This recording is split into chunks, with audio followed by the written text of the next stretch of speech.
Essa semana eu estava assistindo a uma mensagem, a um programa de uma emissora evangélica,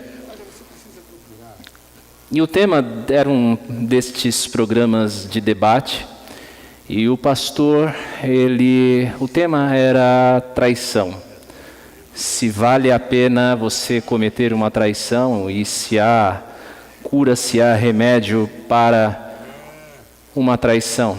E para minha surpresa, esse pastor que estava falando, de uma denominação bastante conhecida nossa, gente renascida, se é que você me entende, comentava que às vezes você precisa calcular as vantagens de trair.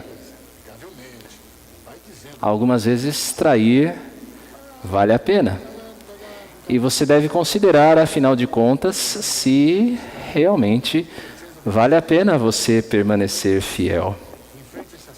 Aquilo me deixou estarrecido, na verdade. Porque nós estamos acostumados com um padrão de conduta que nos ensina a sermos sempre fiéis e fiéis aos nossos princípios, aos princípios da palavra de Deus, não importando qual seja o preço. E aí, ao longo dessa semana, estudando para esta mensagem, eu me deparei com a história de Policarpo. Policarpo foi um bispo da cidade de Esmirna, na Turquia, e que foi queimado vivo no ano de 186 depois de Cristo, salvo engano. E a história conta que o procônsul da cidade, o representante da autoridade romana na cidade, ele teria dito a Policarpo: Policarpo, amaldiçoa o teu Deus, amaldiçoa esse Jesus em quem você diz crer. Você já é um homem idoso de mais de 80 anos de idade. Para que é que você vai continuar com esta bobagem? Esse Jesus, ele não vai se importar se você o negar. E ao que Policarpo disse: há mais de 80 anos eu sirvo esse Jesus e ele nunca me fez nenhum mal. Por que, afinal de contas, agora eu iria renunciar a ele? Que diferença, não é, irmãos? Que diferença de um homem à beira da fogueira e que mesmo diante da morte ele não nega os seus princípios. Ser cristão, queridos, implica em você tomar decisões difíceis. Não pense que o cristianismo é coisa para os fracos ou coisa para a gente fraca. Ser cristão é algo que exige de nós tomarmos decisões difíceis, a fim de nós podermos dizer que não eu, mas Cristo habita em mim. Se Cristo de fato habita em mim, então eu devo viver para Ele não de acordo com os meus próprios princípios ou de acordo com as minhas próprias ideias ou vantagens. Em Mateus 16:18, um texto bem conhecido nosso, o Senhor Jesus, ele diz a Pedro que Ele mesmo edificaria a sua igreja e as portas do inferno não iriam prevalecer contra ela. Desse texto nós podemos pensar em 3 conclusões lógicas. Primeiro, que o Senhor Jesus edificaria a sua igreja. Ele iria edificar uma igreja para si, um povo que o servisse. A segunda conclusão de que as portas do inferno tentariam prevalecer contra essa igreja, ela iria ser perseguida pelo diabo e pelas suas forças do mal. E a terceira conclusão é de que Satanás não iria prevalecer nisso. Mas é importante nós pensarmos como é que nós podemos lidar com uma vida de aflições. Porque ser cristão e ser cristão genuíno, ser um cristão verdadeiro e fiel, implica em muitas vezes você ser perseguido por causa da sua fé. Ser cristão é ser perseguido. E como é que eu e você podemos lidar com a perseguição, com o sofrimento em razão da nossa vida com Cristo? Eu quero convidar você a abrir a sua Bíblia no livro de Apocalipse, capítulo 2, versos 8 a 11. Apocalipse, capítulo 2, versos 8 a 11. Quem sabe está sofrendo, angustiado, com vários problemas. Você casou, não foi feliz no seu casamento. Você ama alguém, não é correspondido. A sua vida está embaraçada. Escreve, diz o Senhor Jesus, escreve ao anjo da igreja, ou ao pastor da igreja, em Esmirna. Isto é o que diz o primeiro e o último, aquele que foi morto e reviveu. Conheço tua tribulação e tua pobreza, apesar de seres rico, e a blasfêmia dos que dizem ser judeus, mas não são. Pelo contrário, são sinagoga de Satanás. Não temas o que hás de sofrer. O diabo está para colocar alguns de vós na prisão, para que sejais provados, e passareis por uma tribulação de 10 dias. Sê fiel até a morte, e eu te darei a coroa da vida. Ouça quem tem ouvidos o que o Espírito diz às igrejas. O vencedor, de modo algum, sofrerá a segunda morte. Esmirna era uma cidade, ainda na verdade, porque é uma das poucas das cidades citadas no livro do Apocalipse, que existe na Turquia. Era uma cidade conhecida por sua lealdade a Roma. Uma cidade que dedicava a sua fidelidade ao imperador de então. Era uma cidade que se considerava a primeira, a mais importante das cidades da Ásia. Uma cidade que tinha orgulho da sua beleza natural, que se orgulhava dos seus belos edifícios e também do seu clima ameno, uma cidade orgulhosa. Esmirna tinha um desenho arquitetônico, um desenho urbanístico da cidade bastante simétrico.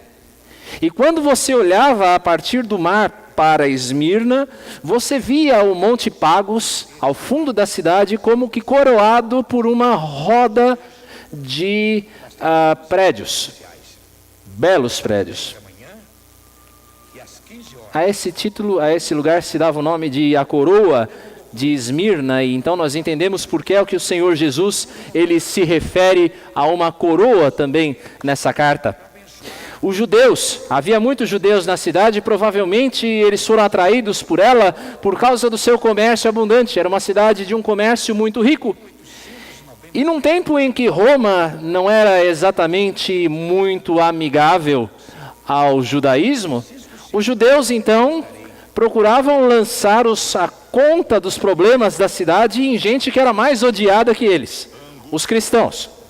Havia um forte sentimento de anticristão, então, nessa cidade.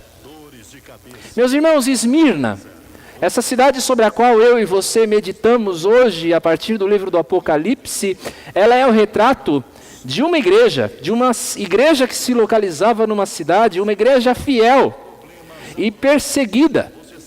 Igreja que você vai ver em todos os tempos. Todo lugar em que você encontrar uma igreja fiel, tenha certeza, haverá perseguição. Ela é o retrato de uma igreja sob pressão. Uma igreja sob pressão. É sobre isso que eu quero falar nesta noite, o meu tema. Para uma igreja sob pressão, esta carta, este texto de Apocalipse 2, de 8 a 11, ele apresenta um Salvador vivo e soberano. Um Salvador vivo e soberano. É assim que o Senhor Jesus se apresenta, e nessa apresentação há uma relação direta com o conteúdo desta carta. Jesus se apresenta como o primeiro e o último. O primeiro e o último. E aqui ele se refere a si mesmo nos mesmos termos que Deus havia se apresentado por meio de Isaías, em Isaías 48, 12, que nós deveríamos ter projetado, mas não temos. Escuta-me, ó Jacó, assim fala o Senhor por meio de Isaías. Escuta-me, ó Jacó, e tu, ó Israel, a quem chamei. Eu sou o mesmo, eu sou o primeiro e também o último, diz o Senhor. Esse texto aqui fala da supremacia de Deus, do governo soberano de Deus sobre o seu povo. E ao citar esse texto, Jesus está mostrando que a sua eternidade e a sua soberania, elas estão em contraste, porque ele é o alfa e o ômega, ele é o primeiro e o último. Isso está em contraste com este mundo passageiro, com as autoridades passageiras deste mundo. Meus queridos, Cristo, a quem nós servimos, é a rocha firme. Ele é o alicerce inabalável da igreja. Os governos passam, os governos e as autoridades se levantam contra o reinado de Cristo, mas o seu poder prevalece. Tudo passa, mas Cristo fica. Apocalipse 17:14 diz: combaterão, os inimigos de Cristo combaterão contra o Cordeiro, que os vencerá, pois é o Senhor dos senhores e o Rei dos reis. E os que estão com ele, os chamados, eleitos e fiéis, também vencerão. Amados irmãos, Cristo é o Senhor deste mundo. Cristo é o Senhor da sua igreja, do seu povo. Cristo é o Senhor da história. Cristo é o Senhor, inclusive, da morte. Nem mesmo a morte foi capaz de deter o Senhor Jesus Cristo. Muitos não acreditam nisso, num Cristo ressurreto, mas a verdade, conforme Paulo afirma, é que mais de 100 de irmãos viu o Senhor Jesus depois de sua ressurreição. Mesmo os seus inimigos não puderam negar que algo de especial aconteceu naquela manhã de Páscoa. Eles não puderam negar a realidade do túmulo vazio. Jesus é aquele que detém, por causa da sua vitória na cruz, as chaves da morte. Como ele mesmo diz em Apocalipse 1:18, eu sou o que vive. Eu fui morto, mas agora estou aqui, vivo para sempre e tenho as chaves da morte e do inferno. Nem mesmo a morte foi capaz de deter o Senhor Jesus Cristo. Meus irmãos, não César, o imperador de Roma, não os governadores de Esmirna, não os principais das sinagogas dos judeus, mas Cristo. Cristo reina. Trazendo para a nossa realidade, não o governo anticristão que cada vez mais revela sua face no nosso país. Não os lobbies homossexuais ou os lobbies pró-aborto, que tentam impingir a nós o crime da homofobia. Não a mentalidade secularista e imoral do nosso tempo. Não são eles quem reinam, mas o Senhor vivo e para sempre, Rei dos reis e Senhor dos senhores. Quando Estevão era apedrejado, o primeiro mártir cristão, o diácono Estevão era apedrejado, enquanto os seus inimigos e os inimigos de Cristo lançavam contra ele as suas ameaças de morte e as pedras que iriam matá-lo. Estevão levanta os olhos para os céus e ele vê o Cristo que reina em pé ao lado direito de Deus Pai. Esse é o Cristo que reina, não os poderes desse mundo. Para uma igreja sob pressão, esse texto apresenta também um Salvador, que conhece a aflição e valor do seu povo. É muito comum eu e você nos sentirmos esquecidos por Deus quando a aflição vem, não é verdade? Quando a dificuldade vem por causa da nossa fé, nós nos sentimos esquecidos por Deus, ainda mais quando ela provém da injustiça. Mas queridos, Cristo, Ele conhece. E mais do que conhecer, como Ele diz no verso 9 do nosso texto, Ele é participante das nossas aflições. E Ele também conhece o nosso valor diante da prova. Cristo, sendo Deus, tem um conhecimento perfeito, Ele sabe de todas as coisas. O conhecimento de Cristo não é apenas um conhecimento intelectual, mas é também um conhecimento experiencial. Muito obrigado. É também um conhecimento experiencial. Cristo foi provado nas mesmas aflições que nós. Você pensa que algo que você sofre, Cristo não sofreu? Hebreus 4,15 nos lembra que nós não temos um sumo sacerdote que não possa se compadecer nas nossas fraquezas, mas alguém que a nossa semelhança foi tentado em todas as coisas, porém sem pecado. Aquilo que você experimenta, Cristo já experimentou. Ele conhece quem nós somos, Ele conhece a realidade do nosso sofrimento. O conhecimento de Cristo é participativo. Ele participa dos sofrimentos do seu povo.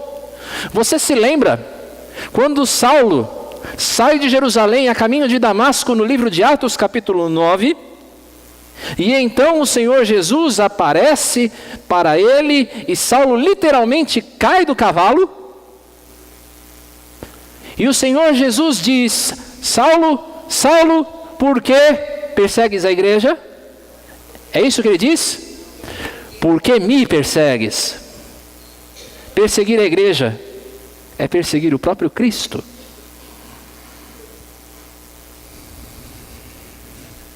Ele conhece a nossa real situação. Os crentes de Esmirna eram gente miserável, na melhor acepção do termo. Era gente que por causa da perseguição havia perdido emprego, havia perdido bens, suas casas, o pouco que tinham. Era gente que aos seus próprios olhos era gente pobre. Só que Cristo os vê de uma maneira diferente. Cristo não os vê como pobres, mas Ele os vê como ricos. Cristo vê essas pessoas como aqueles que nós lemos hoje que, não possuindo nada, possuíam tudo.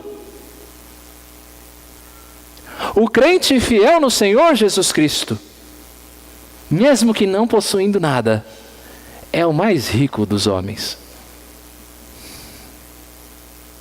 A nossa verdadeira riqueza não está na nossa força.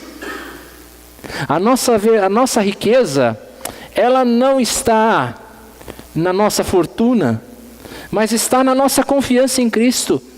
O nosso tesouro, ele não se constitui daquilo que é material, porque aquilo que é material vai acabar se corrompendo, vai acabar se perdendo, mas o nosso tesouro é uma coroa incorruptível de uma vida vitoriosa. Cristo conhece a injustiça cometida contra nós. Cristo conhece. Os judeus de Esmirna, com o seu sentimento anticristão, eram especialmente cruéis com a igreja. Na história do martírio de Policarpo, que nós já mencionamos ainda há pouco, quando juntava-se lenha para a fogueira onde Policarpo seria queimado, os judeus foram especialmente dedicados em procurar palha e madeira para queimar. Era uma sanha de matar a igreja de Cristo. Era gente que fazendo assim julgava estar agradando a Deus, julgava que era uma assembleia, era um povo de Deus, mas na verdade era uma igreja do diabo, porque executavam contra a verdadeira igreja, a igreja fiel, as obras de Satanás. É por isso que o Senhor chama esses judeus de sinagoga de Satanás, instrumentos do diabo para perseguir a igreja de Cristo. Deixe-me dizer uma coisa a você. Ser difamado, ser zombado, ser denunciado é parte da vida de todo fiel em Cristo Jesus. Saiba disso. A vida normal do cristão fiel e que não se compromete com os valores deste mundo, a vida cristã é uma vida de perseguição. Espere sofrer. Por que tantas vezes nós pensamos em retroceder, ou nós julgamos estar abandonados quando o mestre está no barco? Oh, por que duvidar sobre as águas do mar? Por que você vai duvidar quando Jesus está no barco? Quando Ele conhece a sua aflição, Ao mesmo tempo, será que nós achamos que Jesus é injusto para não recompensar aquilo que nós fazemos de bom? Será que Ele não vê que nós temos, no meio da nossa pobreza, não existe também riqueza? E que nós, os que são crentes fiéis, são os mais ricos dos homens? Para uma igreja sob pressão, um Salvador que vê o sofrimento e o valor de seu povo. Mas para uma igreja sob pressão também, um Salvador que nos anima e nos conforta. O verso de número 10, ele dá 3 demonstrações da soberania de Cristo. Jesus conhece as estratégias de Satanás. O diabo não é livre para agir. Você sabia que mesmo o diabo é um ministro de Deus? Lembre-se de Jó. Lembre-se de Jó. Mesmo o diabo com as suas artimanhas, ele serve aos propósitos de Deus. Nada é surpresa para o nosso Jesus. Jesus também usa a tribulação como prova. Prova de quê? Porque afinal de contas, Cristo sabia que eles eram fiéis. Mas Jesus usa a perseguição, sabe por quê? É para purificar a igreja. A perseguição é o cadinho de Deus. Você sabe o que é um cadinho? Quando você vai derreter o ouro, e você derrete o ouro, ou qualquer outro metal, e você vê por cima aquela nata de impureza. Então você vem e tira aquela impureza do meio do metal. É assim que o Senhor usa, é assim que Deus usa a perseguição. Ele aumenta o fogo para aquilo que é puro se revele, e para aquilo que não é puro vá embora. Tiago, capítulo 1, verso 12 diz: Feliz é o homem que suporta a provação com perseverança, porque depois de aprovado, receberá a coroa da vida que o Senhor prometeu para aqueles que o amam. A gente se alegra, e deve se alegrar mesmo, porque o Brasil é um país livre de perseguições. Mas às vezes eu penso, será que às vezes um pouco de perseguição não ia bem aqui na nossa pátria? Não me joguem pedra por isso, por favor. Talvez meu pensamento esteja totalmente equivocado. Mas, eu creio que chegará o momento, estou aqui falando como profeta, boca de Deus, porque a palavra de Deus diz assim, em que cada um de nós terá a sua fé provada, debaixo do fogo da perseguição. E não irá demorar nesse país não, viu, queridos? Cada dia nós estamos mais próximos disso. A soberania de Cristo nesse versículo também é visto porque ele limita o tempo da tribulação. Ele disse que a tribulação seria de 10 dias. 10 dias em Apocalipse é um número simbólico que aponta para um período definido de tempo. Um período breve e definido de tempo. Jesus sabe qual é o tempo necessário para que a verdadeira igreja se manifeste. Jesus sabe. E mesmo que a nossa tribulação, a perseguição que nós sofremos nesse mundo, ela seja prolongada e nós perguntemos onde é que está esse Jesus que não volta, saiba que ela é nada diante da eternidade. O que são os nossos 50 ou 60 anos, 70 ou no máximo 80 anos de vida, diante da eternidade que nós viveremos com Cristo? Querida, a sua vida inteira, desde o dia do seu nascimento até o dia em que você partirá desta terra, e que eu espero que demore bastante, todos os teus dias nesta terra são como um segundo, quando em comparação com a eternidade.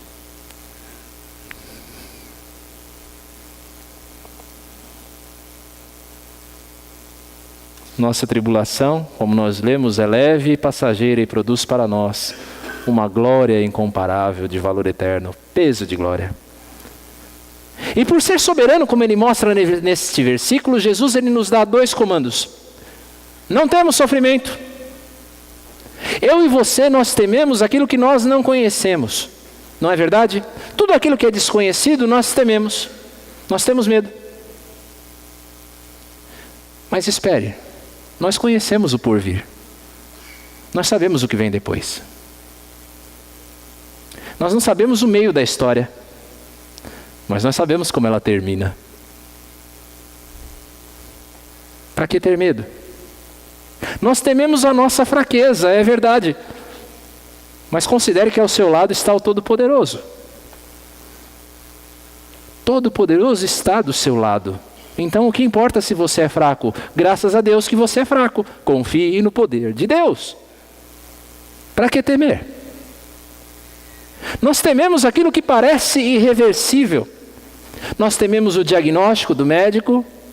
Nós tememos a ameaça da violência. Mas por que temer quando até mesmo a morte foi subvertida? Quando até mesmo a morte foi vencida por Cristo na cruz? Por que temer? Não tema. Não tenha medo diante da perseguição. E o segundo comando que Cristo nos dá é: seja fiel. Seja fiel significa buscar a santidade de vida. Busque a santidade de vida. Porque sem santidade é impossível ver a Deus. Sem ser santo, ninguém verá Deus. Não se envergonhe do nome de cristão. Ai, quantas vezes eu e você nos envergonhamos desse nome. Nós nos tornamos agentes secretos de Jesus. Mas lembre-se, quem confessar a Cristo diante dos homens, terá o seu testemunho diante do Pai. Mas quem se envergonhar de Cristo diante dos homens, ai, ai. Seja rico em boas obras. Seja fiel em boas obras. Qual é o propósito da tua vida? Meu caro irmão reformado presbiteriano, qual é o propósito da tua vida? Glorificar a Deus e desfrutar dele para sempre? Se o teu propósito é glorificar a Deus, como é que você o glorifica? Fazendo o que é bom, para que as pessoas olhem para você e glorifiquem o teu Pai que está nos céus. Não tema, seja fiel. A história conta a narrativa dos cristãos nos primeiros tempos da perseguição. Imagine, por um instante, um grupo de pessoas maltrapilhas, surradas, chicoteadas, entrando nas arenas do Coliseu. Pode imaginar isso? Ao redor a multidão gritando todo tipo de palavras de ameaça. Ao redor desse povo, os soldados romanos trazem e abrem as jaulas e surgem leões, propositadamente deixados sem comer durante 3 dias. Isso aqui é um relato real. Durante 3 dias esses leões estão sem comer, para que eles estejam realmente famintos para devorar esses prisioneiros. Muitos, quando entravam na arena, muitos não cristãos, quando entravam na arena, eles choravam, eles gritavam, eles corriam para as arquibancadas pedindo ao povo que assistia por misericórdia, mas não os cristãos. Esse grupo de pessoas, ele está reunido no centro da arena e cantando. Cantando.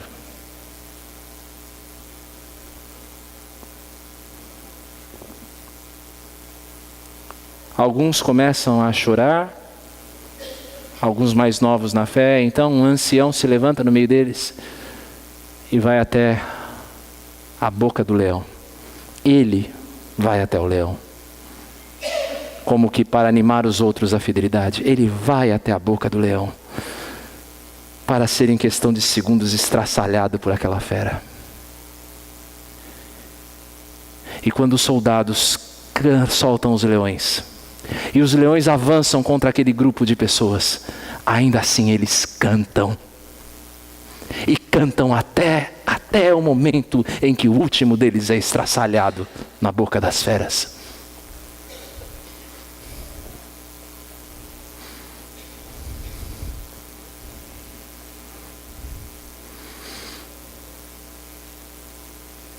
O que é que você acha que acontece depois? O sangue dos mártires é a semente da igreja. Aqueles que morreram e conquistaram para si por sua fidelidade o peso da glória eterna de Deus, servem como semente para que novos cristãos surjam. E em 300 anos o Império Romano está aos pés de Cristo.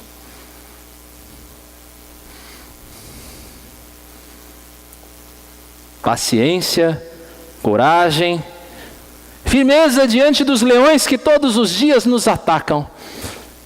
Mas quem é que entende isso?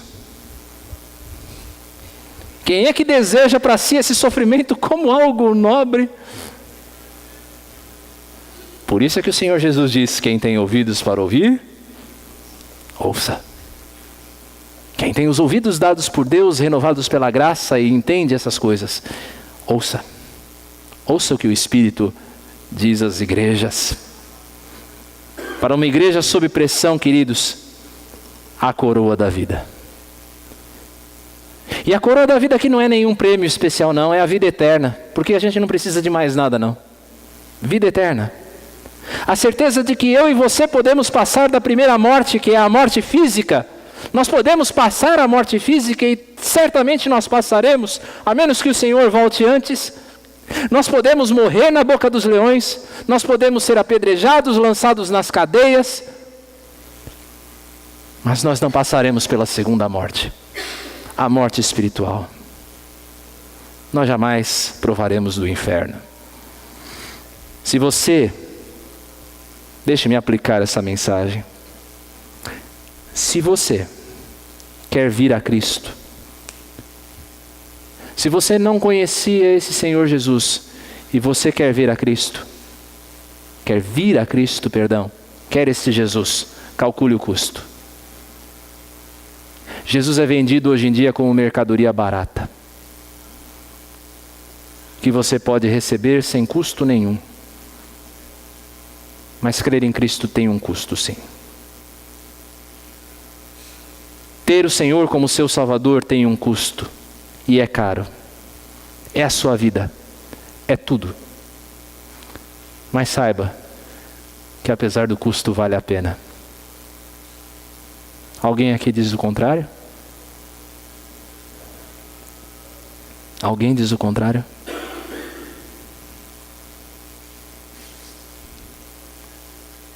Me permitam apenas uma parte, eu preciso fazer isso.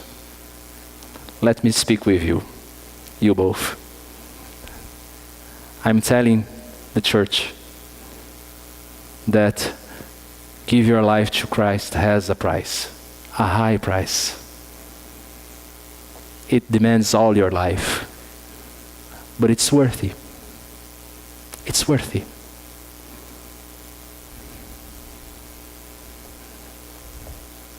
Quem nasce apenas uma vez, vai morrer duas.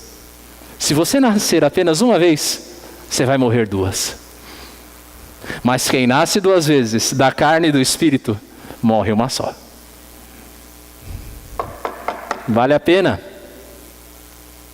It's worthy. Todo crente fiel enfrenta algum nível de pressão. Deixa eu lhe dizer uma coisa. Todo crente fiel sofre algum tipo de pressão, algum tipo de perseguição. Se você está muito confortável na sua vida cristã, cuidado.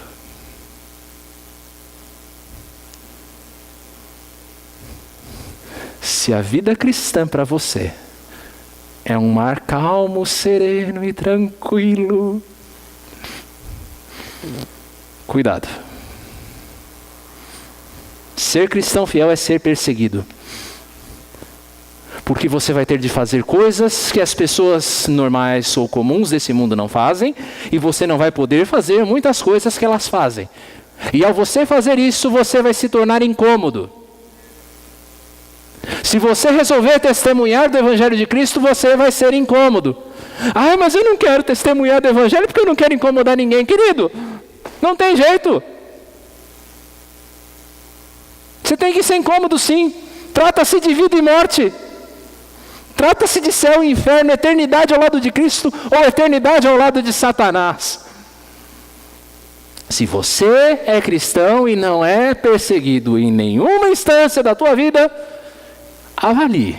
Há alguma coisa errada no meio do caminho. E a última aplicação. Se você é um crente fiel, e você é um crente que está sob pressão, você é alguém que sofre pela sua fé, você sente o peso de ser cristão? Eu quero concluir com você com um versinho bastante conhecido de vocês. Se temos de perder família, bens, prazer, se tudo se acabar e a morte enfim chegar, qual é a conclusão? Com Ele reinaremos. Quem escreveu isso foi um homem perseguido. Ele escreveu isso numa prisão de 1 ano, na verdade. Uma prisão voluntária, mas escondendo-se da perseguição católica na Alemanha. Se temos de perder família, bens, prazer, se tudo se acabar e a morte enfim chegar, com Ele reinaremos. Que o Senhor nos abençoe a sermos fiéis, a guardarmos a sua palavra, porque isso nos torna cada dia mais amados de Deus.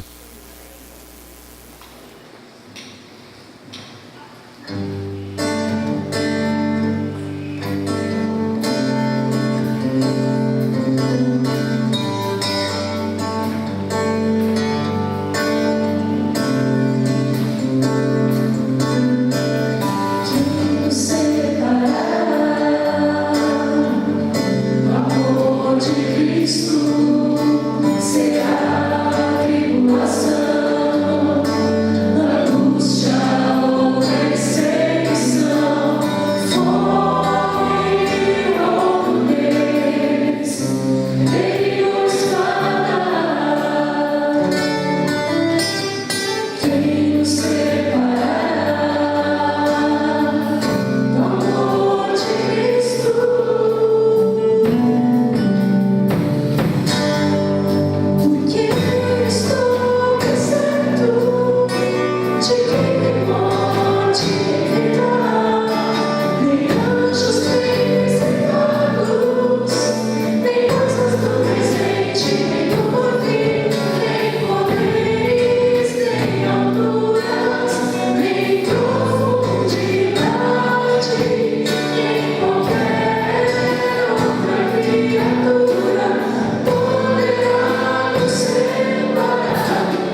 orar? Senhor, que promessa e consolação maravilhosa existe em sermos teus. Obrigado, Pai, porque sabemos que nada pode nos separar de Ti. Obrigado, Senhor, por saber que nós permaneceremos. Nós permaneceremos assim como o Senhor permanece. Obrigado, Pai, por saber que a nossa vida não tem fim. Obrigado, Pai.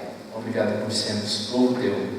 Povo a quem o Senhor ama, povo a quem o Senhor preserva e por quem o Senhor resolveu entregar o Teu Filho Jesus Cristo. Nós não merecíamos, Senhor. E ajuda-nos no dia a dia a permanecermos fiéis, a não temer, sabendo, Deus, de quem somos, do Cristo que é primeiro e último, do Cristo que esteve morto e reviveu. E que a graça do Senhor Jesus Cristo, o maravilhoso amor de Deus o Pai, a comunhão, a consolação do Espírito Santo de Deus esteja com vocês, queridos irmãos, e bem assim como com todo o povo de Deus espalhado pela face da terra, hoje e para todos sempre. Amém. Podem sentar. Vamos ouvir.